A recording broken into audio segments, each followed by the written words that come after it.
Rolling कर्मशील विदेश presence रोजगारीका कुरा।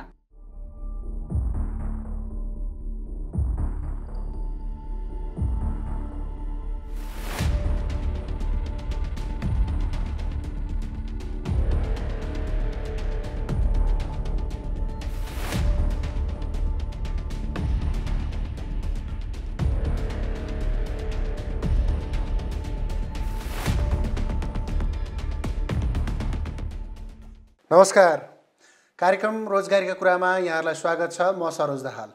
आदरणीय दर्शक महानुभावहरू, कार्यक्रम रोजगारीका कुरा तपाईले यो टेलिभिजन मार्फत प्रत्येक सोमबार बिहान 7:30 बजे र प्रत्येक शुक्रबार बिहान 7:30 बजे हेर्दै आइराख्नु भएको छ। कार्यक्रम रोजगारीका कुरा विशेष गरी वैदेशिक रोजगारमा गएका युवाहरूको लागि लक्षित पारी तयार पारेको कार्यक्रम हो। तपाईहरुलाई थाहा नै छ, वैदेशिक रोजगारबाट फर्केका युवाहरूको सफलताको कथा, सङ्घर्षको व्यथा र वैदेशिक रोजगारकै क्षेत्रमा काम गरिरहेका विभिन्न सङ्घ संस्था, सरकारी निकाय र नियामक निकायका प्रतिनिधिहरू अथवा त्यहाँका जिम्मेवार व्यक्तित्वहरूलाई बोलाई प्रश्न गर्नेछौँ। श्रमिकको पक्षमा रहेर प्रश्न गर्दछौँ कार्यक्रम रोजगारीका कुरामा। आज पनि मसँग एकजना व्यक्तित्व हुनुहुन्छ, उमेश घिमिरे, जो एकजना रिटर्नी पनि हुनुहुन्छ। कोरियामा लामो समय बसेर आउनुभएको छ। शैक्षिक हिसाबले भन्यो भने उहाँ डबल मास्टर डिग्री होल्डर हुनुहुन्छ। पोलिटिकल साइन्स र नेपालीमा उहाँले डबल मास्टर डिग्री गरिसक्नु भएको छ। सँगसँगै उहाँ अहिले यति बेला रिटर्नी फेडरेसन अफ नेपालको केन्द्रीय सदस्य र ललितपुरको इन्चार्ज हुनुहुन्छ। विदेशबाट भर्खरै फर्किनु भएको छ। कति सपना पुरा भए, कति अधुरै रहे, त्यो सुन्नेछौँ। विदेशमा श्रमिकको अवस्था कस्तो छ त्यो बुझ्नेछौँ। विदेश जाँदा ध्यान दिनुपर्ने कुराहरू, फर्किसके पछाडि कसरी सेटल हुन सकिन्छ भन्ने कुरा पनि सुन्नेछौँ। कयौँ श्रमिकको हकमा के पनि देखिएको छ भन्दाखेरि एकचोटि विदेश जाने, थोरै पुँजी लिएर आउने र देशमै केही गर्न खोजिरहँदाखेरि फेरि त्यो वातावरण नभएर फेरि विदेशै पलायन हुनुपर्ने एउटा दुःखद अवस्था पनि रहेको छ। यी र यस्तै प्रश्नहरू र सूचना जानकारीहरू लिनेछौँ आजका मेरा अतिथि उमेश घिमिरेसँग। आउनुहोस्, उहाँलाई स्वागत गरौँ। सर, स्वागत छ। धन्यवाद सरजी। उमेशजी, मैले पृष्ठभूमिमा पनि बताएँ, तपाईँ एउटा कोरियाबाट रिटर्नी हुनुहुन्छ। के छ नेपालीहरूको अवस्था, वैदेशिक रोजगारमा गएका नेपालीहरूको अवस्था के छ? अब त्यहीँबाट सुरु गर्न चाहेँ। सरोजी, वैदेशिक रोजगारको एउटा चक्र, त्यो पनि डरलाग्दो चक्र हो।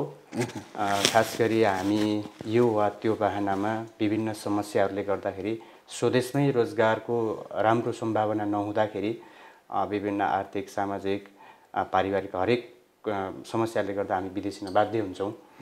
र म चाहिँ 2015मा कोरिया गएको थिएँ। खास गरी कोरिया छोटो समयमा विकासको हिसाबले, आर्थिक हिसाबले एकदमै विकसित देशको रूपमा अहिले अगाडि बढिरहेको छ। थुप्रै नेपाली श्रमिकहरू त्यहाँ श्रम गर्नुहुन्छ। राज्यले एउटा इपिएस प्रणाली मार्फत त्यहाँ धेरै चाहिँ नेपाली कामदारहरू पठाउनुहुन्छ र कोरियाको सरकारले र त्यो कोरियाको औद्योगिक क्षेत्र, त्यहाँको कृषि, हरेक क्षेत्रमा काम गर्ने त्यहाँका चाहिँ कोरियनहरूले पनि नेपाली कामदारहरूलाई धेरै मात्रामा रुचाएको पनि पाइन्छ। किनकि नेपाली कामदारहरू चाहिँ बढी इमान्दार अनि मेहनती पनि भनेर उहाँहरूकै मुखबाट हामीले सुन्ने गरेका थियौँ। यद्यपि कोरियाको बसाइ, त्यहाँको काम गराइ दुःखदायी नै छ।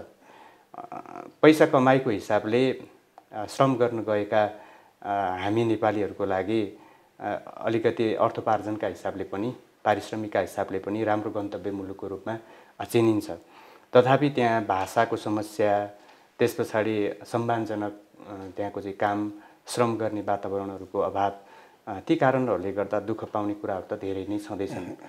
त्यसमा पनि नेपाली महिला कामदारहरूलाई अलिकति हेर्ने दृष्टिकोण त्यो पनि सबै त छैन, तर कृषि क्षेत्रमा अलिकति चाहिँ सोचेभन्दा अलिकति फरक खालको स्थिति पनि छ। तर पनि त्यहाँ पनि अहिले के छ भने भाषाको समस्याले गर्दा सुरुवाती दिनहरूमा नेपाली श्रमिकहरू जो हामी कामदारहरू छौँ केही गाह्रो हुने अवस्था छ। तर अहिले पछि इपिएस मार्फतबाट लाँदा पनि भाषाको समस्या भइरहेको छ। भाषाको समस्या छ कतिपय, अनि त्यहाँ चाहिँ तपाईँको बोलिने भाषा अनि हामीले यहाँका सिकेका भाषाहरू जुन व्यवहारमा प्रयोग गरिन्छ बोलिन्छ दैनिक बोलिने भाषाहरूमा सुरुवाती दिनहरूमा केही गाह्रो नै हुन्छ। अनि अर्को भनेको जस्तै श्रम गर्न जानेन हो, अनि त्यहाँको मानसिकता चाहिँ अलिक कस्तो पनि छ भने उनीहरूले अब त्यहाँको कोरियनहरूले चाहिँ जे जति कुराहरू काम गर्नुपर्ने हो त्यो काम कुराहरू चाहिँ जानेरै आएको छ र चाहिँ गर्नुपर्ने, नगर्दाखेरि चाहिँ सानोतिना भनाइहरू खानुपर्ने त्यो खालको समस्या त छँदै नै छ। अर्को समस्या भनेको के छ भने विदेश गइसके पछाडि तपाईँले कोरियाको धेरै न्युजहरू पनि हेर्नुहुन्छ, मानसिक रूपमा त्यहाँ गएका श्रमिकहरू धेरै मानसिक रूपमा विक्षिप्त भएको अवस्था पनि छ र त्यो सुसाइडका घटनाहरू पनि छन्। त्यसले गर्दाखेरि राज्यले इपिएस मार्फत पठाउँछ, तर त्यहाँ काम गर्ने कामदारहरूको अवस्था के छ, जस्तै कम्पनीहरू परिवर्तन गर्ने, एउटा कम्पनीमा चाहिँ आफूले सोचे जस्तो जुन अपेक्षा लिएर मान्छे गएको हुन्छ त्यो चाहिँ पुरा गर्न नसकेपछि मान्छे आफै चाहिँ एन्जाइटीको शिकार, डिप्रेसन हुने र अन्त्यमा ऊ चाहिँ सुसाइड गर्न पुग्नुपर्ने बाध्यतासम्म भएको घटनाहरू धेरै छन्। तर राज्यले एउटा के छ भने, म राज्यको प्रश्नमा आउन चाहेँ, तपाईँले त्यहाँ ठिक ठाउँमा उठाउनु भयो।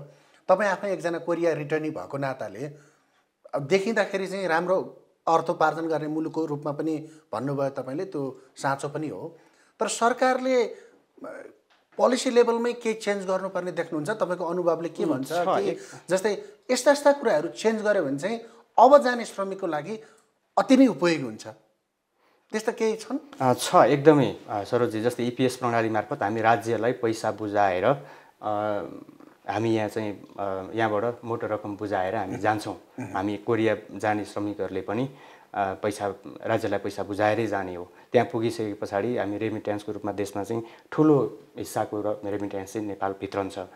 तर के छ भने त्यहाँ पुगिसके पछाडि त्यहाँका श्रमिकहरूको अवस्था के छ, उनीहरू कुन अवस्थामा छन्, शारीरिक मानसिक रूपमा त्यहाँ पर्ने कुराहरू अनि कम्पनी परिवर्तनका कुराहरूमा सहजीकरण गर्ने गाह्रो अप्ठ्यारो के छ भनेर धाउने र सहजीकरण गर्ने कुरामा चाहिँ सरकार अलिकति पछाडि नै छ। यी कुराहरूमा चाहिँ इपिएस प्रणाली मार्फत जाने तपाईँले भन्नु खोज्नु भएको चाहिँ इपिएस प्रणालीबाट जसरी कोरिया गभर्मेन्ट G2G मार्फत श्रमिकहरू गइरहेछन् त्यो एकदमै ठिकै छ, तर यहाँबाट गइसके पछाडि चाहिँ उसले वास्ता गर्दैन, एउटा अभिभावकको भूमिका निर्वाह गर्दैन भन्नु खोज्नु भएको हो? एकदमै, त्यो चाहिँ एकदमै छ र इभन हामीले पनि भोगेकै पनि घटना हो। हामी सँगै रहेका साथीहरू कतिपय त्यहाँ रहेका नेपाली सामाजिक सङ्घ संस्थाहरू सङ्गठनहरू बरु उहाँहरूले केही सहजीकरण गर्ने कुराहरू आफ्नो ठाउँमा छ, तर राज्यको सरकारी तवरबाट चाहिँ त्यहाँको श्रमिकहरूको अवस्था के छ, त्यहाँ कसरी सहजीकरण गराउन सकिन्छ, जस्तै त्यहाँ सुसाइडका घटनाहरू, मानसिक रूपमा चाहिँ समस्यामा रहेका साथीहरू किन यो खालको घटनाहरू हुन्छन्, किन यसलाई न्यूनीकरण गर्नको लागि के गर्नुपर्छ भन्ने ढङ्गले राज्यले सोच्नुपर्ने आवश्यकता चाहिँ छ र यसमा ध्यान पुगेको छैन। यो गर्नको लागि चाहिँ एकदमै पहल गर्न आवश्यक छ। म रिटर्निङ फेडरेसन नेपालको विषयमा पनि आउँछु। एउटा व्यक्तिगत प्रश्न गर्छु उमेशजीलाई। तपाईँ आफै एकजना डबल मास्टर डिग्री होल्डर होइन, पोलिटिकल साइन्स र नेपालीमा गर्नुभएको। मानिसहरूको बुझाइ के छ भने राम्रो पढे लेखे त देशमै सम्भावना छ रोजगारीको भन्ने पनि भनिन्छ र छ पनि। तपाईँ डबल मास्टर डिग्री होल्डर भएर पनि वैदेशिक रोजगारीमा किन जानुभएको? यो तपाईँको मेरो व्यक्तिगत प्रश्न हो, तपाईँले यसमा उत्तर नदिन पनि पाउनुहुन्छ, तर आम युवाहरूको लागि एउटा सूचना पनि हुनसक्छ, जानकारी पनि हुनसक्छ भन्ने हेतुले मात्र मैले तपाईँलाई यो प्रश्न गरेँ। स्वदेशमै हामीले रोजगारको जस्तै राज्यले के गर्नुपर्ने हो भने यो एउटा ठुलो तपाईँले बहुत महत्त्वपूर्ण प्रश्न पनि उठाउनु भएको छ।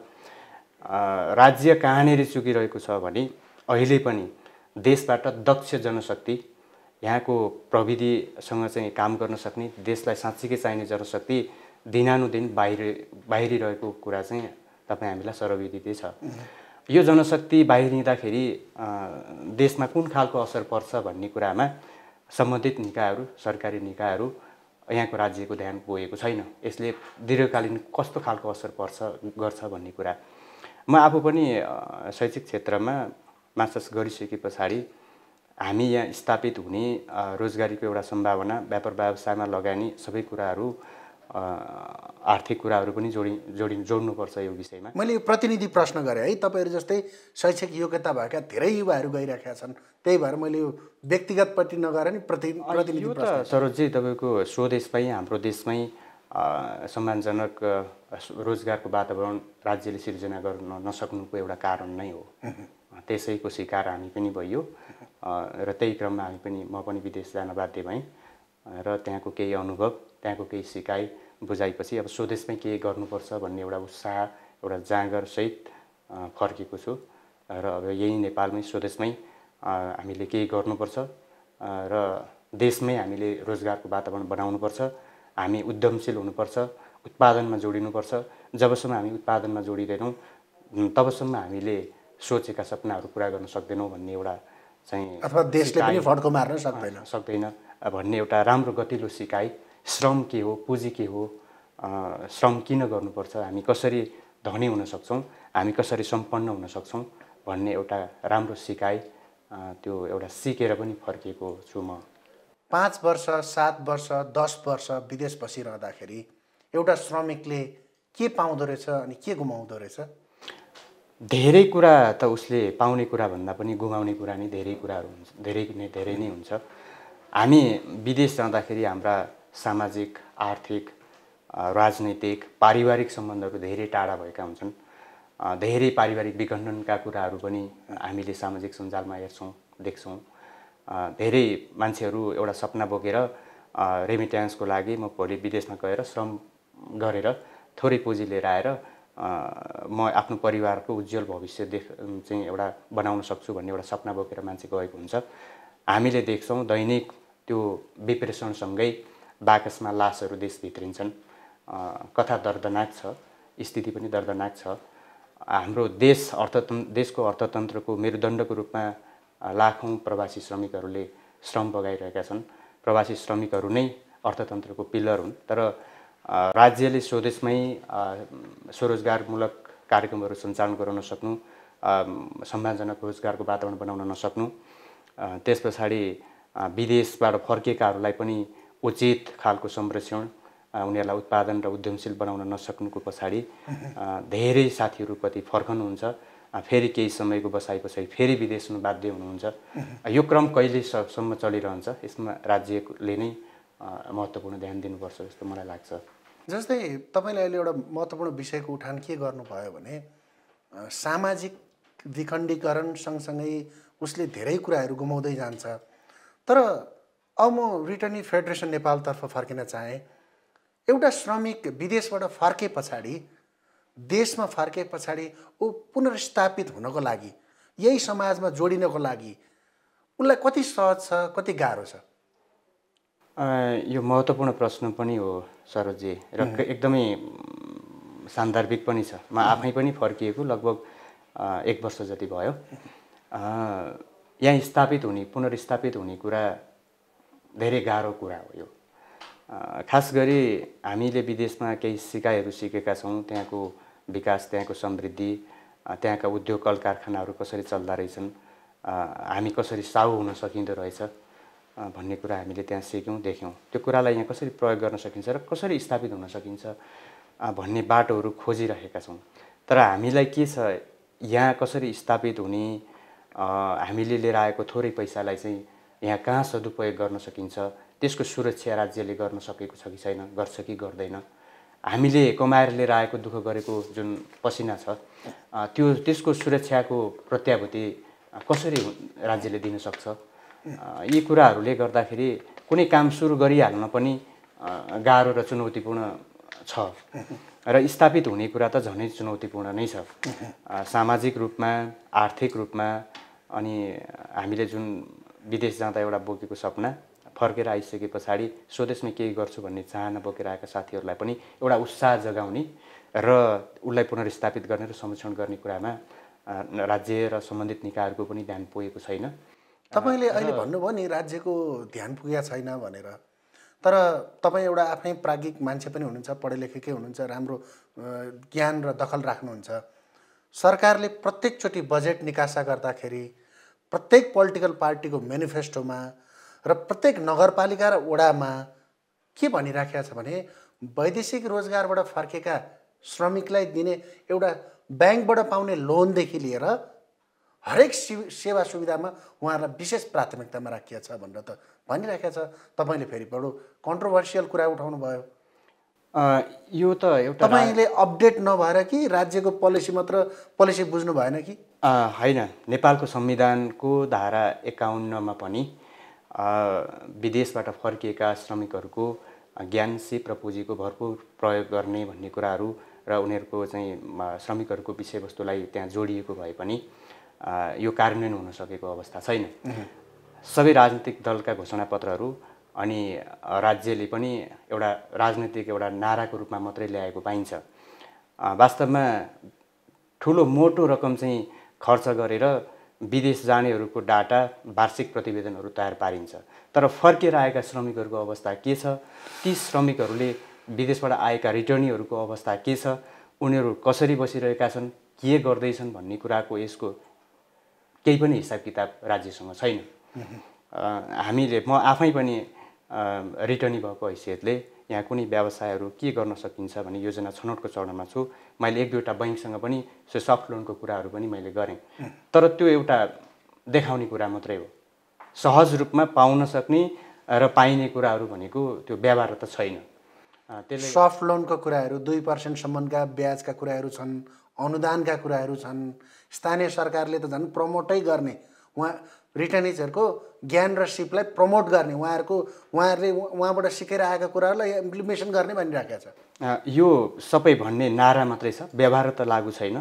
तसर्थ पनि हामीले अहिले ललितपुर जिल्लाभित्र रिटर्नी फेडरेसनले आफ्नो सङ्गठन विस्तार सँगसँगै विदेशबाट फर्किएका जति पनि श्रमिकहरू हुनुहुन्छ उहाँहरूको ज्ञान, सिप र पुँजीलाई आर्थिक रूपान्तरणमा कसरी, उहाँहरूसँग भएको शक्तिलाई कसरी चाहिँ हामी आर्थिक रूपमा चाहिँ उत्पादनसँग जोड्न सक्छौँ, उद्यमशील कसरी बनाउन सक्छौँ, स्वरोजगार कसरी बनाउन सक्छौँ, सामाजिक आर्थिक रूपमा कसरी पुनर्स्थापित गर्न सक्छौँ र उहाँहरूको परिवार, विदेशमा रहेका घाइते परिवारहरूलाई कसरी चाहिँ संरक्षण गर्न सकिन्छ र उहाँहरूलाई व्यवसाय गरिरहनुभएका साथीहरूलाई पनि परम्परागत तालिमबाट होइन, विदेशमा सिकेका प्रतिस्पर्धात्मक प्रविधिहरूलाई चाहिँ यहाँ कसरी प्रयोग गर्न सकिन्छ, त्यसको लागि चाहिँ के गर्न सकिन्छ भन्ने बारेमा व्यापक रूपमा हामीले ललितपुरमा चाहिँ बहस चलाएका छौँ।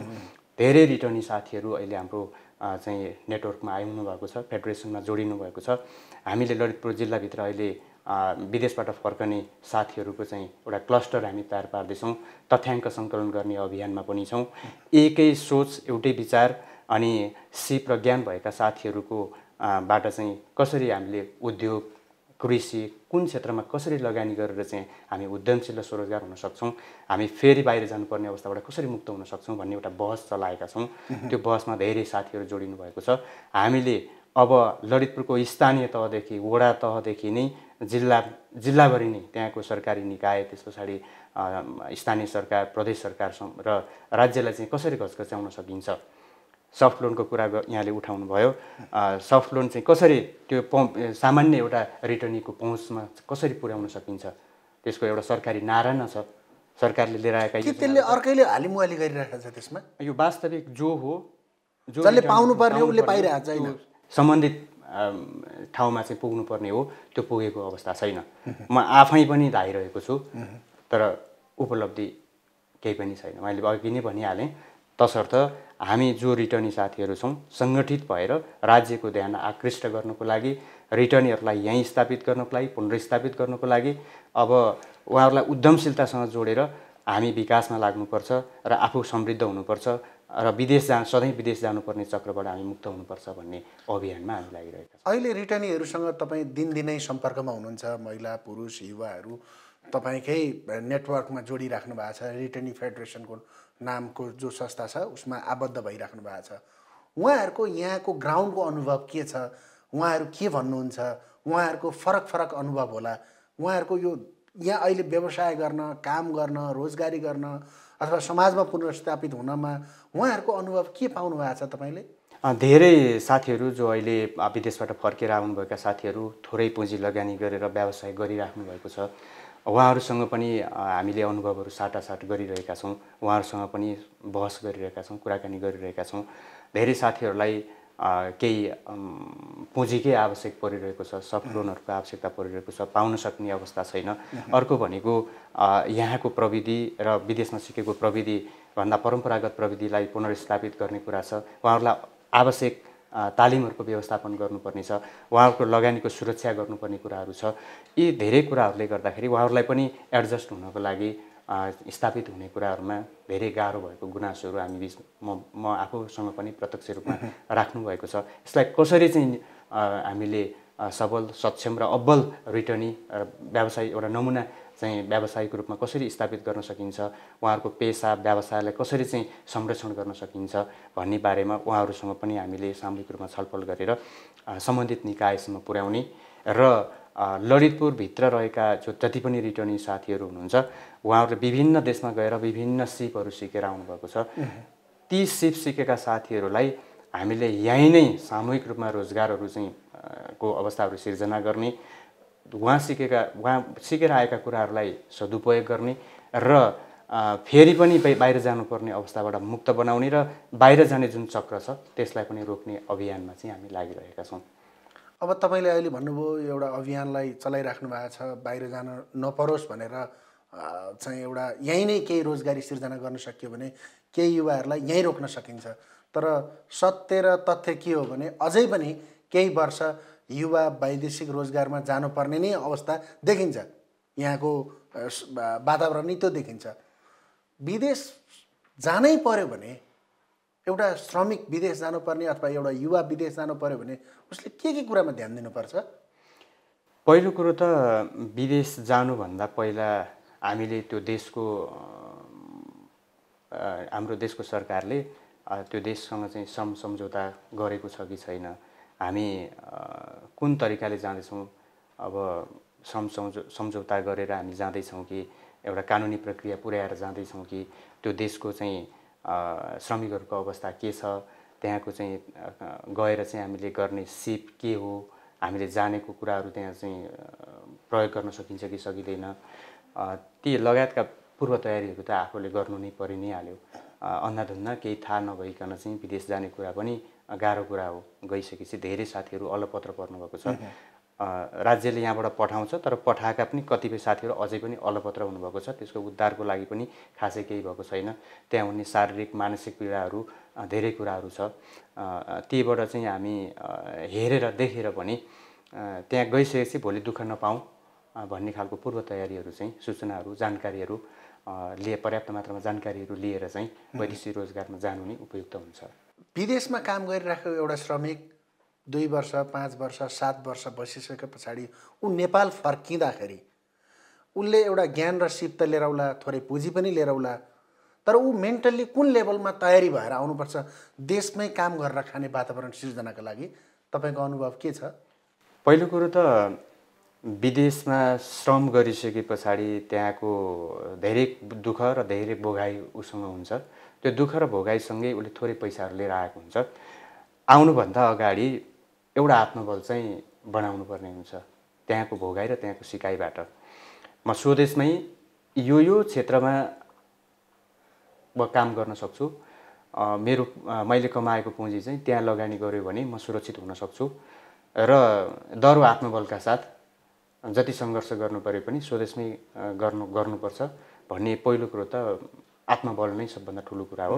त्यो आत्मबलसँगै फर्किएको साथीले यहाँ आइसके पछाडि केही समय चाहिँ कुन व्यवसायमा लगानी गर्दा उपयुक्त हुन्छ, यहाँको आवश्यकता के हो, यो क्षेत्रमा लगानी गर्दाखेरि यो व्यवसायमा लगानी गर्दाखेरि सफलता हासिल गर्न सकिन्छ भनेर व्यवसाय छनौटको पहिलो चरण नै उसले ध्यान दिनुपर्ने कुराहरू हुन्छ, ताकि उसले कमाएर लिएर आएको थोरै पुँजी कुनै क्षेत्रमा लगानी गर्दा त्यो लगानी नडुबोस्। त्यो लगानी चाहिँ नडुब्नको लागि पूर्व तयारीहरू गर्नुपर्ने, आवश्यक सरसल्लाहहरू लिने, सुझावहरू लिने, बजारको चाहिँ एउटा अनुसन्धान गर्ने अनि त्यसको आधारमा योजनाहरू चाहिँ व्यावसायिक योजनाहरू छनौट गरेर लगानी गर्न सक्यो भनेदेखि यहीँ पुनर्स्थापित भएर यहीँ चाहिँ स्थापित भएर स्वरोजगार पनि बन्न सकिन्छ, उद्यमशील पनि बन्न सकिन्छ। उमेशजी, अब हामी कार्यक्रमको अन्त्यमा छौँ। सरकारले के गरिदियो भने चाहिँ रिटर्निजहरू जो स्वदेश फर्किराखेका छन्, फर्किँदैछन् अथवा यहीँ अब म देशमै केही गर्छु, परिवारसँगै बस्छु भन्ने जो सोचेर फर्किराख्नु भएको छ अथवा देशमै केही गर्छु भन्ने चाहना बोकिराख्नु भएको छ, सरकारले के गरिदियो भने चाहिँ तपाईँहरूलाई अझ सहज हुन्छ? मुख्य कुरो त यो हो कि सरोजजी, तपाईँको हाम्रो देशको लाखौँ युवाहरू चाहिँ विदेशिन बाध्य हुन्छन्। विदेशमा गएर सिकेर धेरै कुराहरू सिकेर आउँछन्। रेमिट्यान्सले नै देशको अर्थतन्त्रको महत्त्वपूर्ण भाग ओगटेको छ। राज्यले गर्नुपर्ने दायित्वहरू धेरै छन्। फर्केर आएका रिटर्नीहरूको अवस्था के छ, फर्किएका रिटर्नीहरूको दक्षता, सिप र ज्ञानहरूलाई कसरी चाहिँ कुन ठाउँमा सदुपयोग गर्न सकिन्छ भनेर राज्यले पनि एउटा नीति बनाउन आवश्यक छ। यसको लागि छुट्टै सरकारी संयन्त्रको पनि खाँचो छ र ती सरकारी जुन नियामक निकायहरू छन्, त्यो निकायहरूले रिटर्नीहरूको चाहिँ अवस्थाको बारेमा एउटा डाटा सङ्कलन गर्ने, त्यो रिटर्नीहरूलाई आवश्यक पर्ने तालिम, आवश्यक पर्ने सफ्ट लोनहरूको सहजीकरण तुरुन्तै पाउन सक्ने अनि कस्ता खालका व्यावसायिक योजनाहरू छनौट गर्दाखेरि राम्रो हुन्छ र तिनीहरूले उत्पादन गरेका चाहिँ वस्तुहरूको बजारको ग्यारेन्टी लगायतका धेरै कुराहरूमा राज्यले सहजीकरण गर्न आवश्यक छ। र विदेश गएर चाहिँ कलेक्सन गरेर लिएर आएको थोरै पुँजीलाई यहीँ सदुपयोग गरेर राज्यले चाहिँ त्यसलाई भरपुर प्रयोग गर्न सक्नुपर्छ, उपयोग गर्न सक्नुपर्छ र त्यसको लागि मैले अघि नै भने यस्ता कुराहरूमा राज्यले ध्यान पुग्यो भने, ठिक छ, ध्यान पुर्याउन सक्यो भने पक्कै पनि विदेश गएर फर्किएका साथीहरू यहीँ स्थापित हुन सक्नुहुन्छ र फेरि विदेश जानुपर्ने बाध्यताबाट हामी मुक्त हुन सक्छौँ। अन्तिम प्रश्न राखेँ, छोटोमा उत्तर दिनुहोला। रिटर्नी फेडरेसन नेपालको आगामी योजनाहरू के छ? अहिले त अघि तपाईँले भनिहाल्नुभयो, हामी साथीहरूसँग गोलबन्द हुँदैछौँ, वडा स्तरमै गएर एउटा कार्यक्रमहरू, अभियानहरू छेड्दैछौँ, उनीहरूको विचार सुन्दैछौँ, मन्थन गर्दैछौँ, तर तपाईँहरूको भावी योजना चाहिँ के छ? 30 सेकेन्डमा। खास गरी हामीले रिटर्नी फेडरेसनले ललितपुर जिल्लाभित्र सङ्गठन विस्तार गरिराख्दाखेरि चाहिँ अहिले हामी रिटर्नी साथीहरूको तथ्याङ्क सङ्कलनमा छौँ। उहाँहरूसँग भएको ज्ञान, सिप र पुँजीलाई कसरी उत्पादनसँग जोड्न सकिन्छ र कसरी उत्पादनशील बनाएर उद्यमशील कसरी बनाउन सकिन्छ भन्ने कुराहरूको बहसमा छौँ। यो सँगसँगै रिटर्नी फेडरेसन नेपालले चाहिँ आवश्यक तालिमहरूको प्रदान गर्ने, विभिन्न सरकारी गैर सरकारी निकायहरूसँग समन्वय गरेर विदेशमा जाने जो वैदेशिक रोजगारमा जाने जति पनि श्रमिकहरू हुनुहुन्छ उहाँहरूको लागि चाहिँ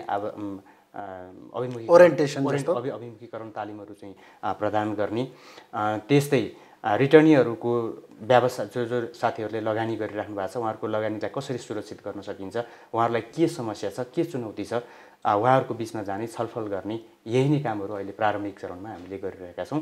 अरू राष्ट्रिय स्तरमा त हाम्रो अभियान नै चलेको छ, त्यो कुरा हामी धेरै लामो समय लिएर हामी छलफल पनि गर्न सक्छौँ। हस्, आफ्नो महत्त्वपूर्ण विचार, आफ्नो अनुभव सेयर गरिदिनु भयो, तपाईँलाई धेरै धेरै धन्यवाद। धन्यवाद सरोजी, तपाईँलाई पनि धेरै धेरै धेरै धन्यवाद। आदरणीय दर्शक महानुभावहरू, कार्यक्रम रोजगारीका कुरा हेर्दै हुनुहुन्छ। उमेश घिमिरे हुनुहुन्थ्यो, कोरियाबाट रिटर्नी हुनुहुन्छ, रिटर्नी फेडरेसन नेपालका केन्द्रीय सदस्य, ललितपुर इन्चार्ज। उहाँले आफ्नो अनुभव, दुःख, नेपालीहरूले विदेशमा पाइरहेको सफलता र सङ्घर्षका कुराहरू पनि सुनाउनु भयो। राज्यले गर्नुपर्ने पोलिसी लेभलमा चेन्ज गर्नुपर्ने कुराहरू पनि बताउनु भयो। हामी यी र यस्तै सामग्रीहरू लिएर पुनः पनि उपस्थित हुनेछौँ। अघिल्ला विभिन्न एपिसोडहरूमा पनि हामीले यस्ता विषयहरूको उठान गरि नै रहेका छौँ। आजको लागि भने कार्यक्रम रोजगारीका कुराबाट बिट मार्न चाहन्छु। म लगायत मेरो इन्टायर टिमलाई बिदा दिनुहोस्। हस्त, नमस्कार।